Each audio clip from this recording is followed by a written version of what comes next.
உங்களுக்கு மிகவும் நல்ல செய்தியை நான் உங்களுக்கு சொல்ல விரும்புகிறேன்.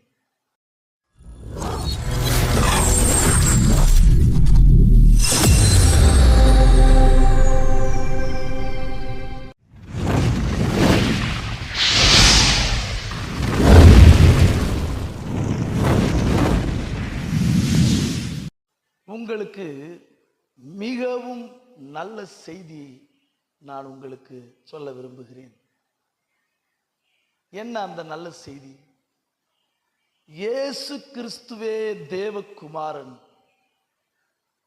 சகலத்தையும் படைத்தவர், இந்த உலகத்தில் கன்னியின் வயிற்றில் மனிதனாக பிறந்தார், பாவமின்றி வாழ்ந்தார், உன் பாவங்களுக்காக மரித்தார், மரணத்தை ஜெயித்தார், நரக ஆக்கினைக்கு உன்னை தப்புவிக்கிறார், மீண்டும் வருகிறார்.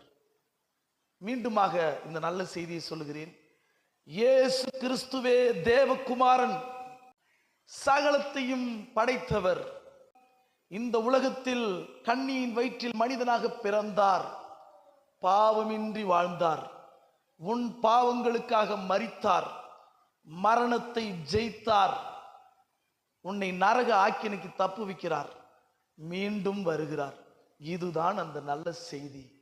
இந்த நல்ல செய்திக்கு ஈடாக இந்த உலகத்தில் வேறு ஒரு நல்ல செய்தி இல்லவே இல்லை என்பதை ஆணித்தரமாக நான் இங்கே குறிப்பிடுகிறேன்.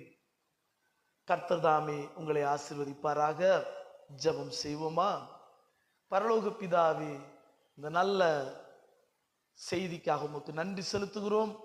இந்த உலகத்தில் எல்லாவற்றையும் படைத்த தெய்வம் மனிதனாக எனக்காக பிறந்தீர், என் பாவங்களுக்காக, இந்த உலகத்தில் இருக்கிற எல்லாருடைய பாவங்களுக்காகவும் சிலுவை சுமந்து மரித்தீர், உயிர்த்தீர், நரக ஆக்கினைக்கு எங்களை தப்புவிக்கிறீர், மீண்டுமாய் வருகிறீர். இதை நாங்கள் விசுவாசிக்கிறோம்.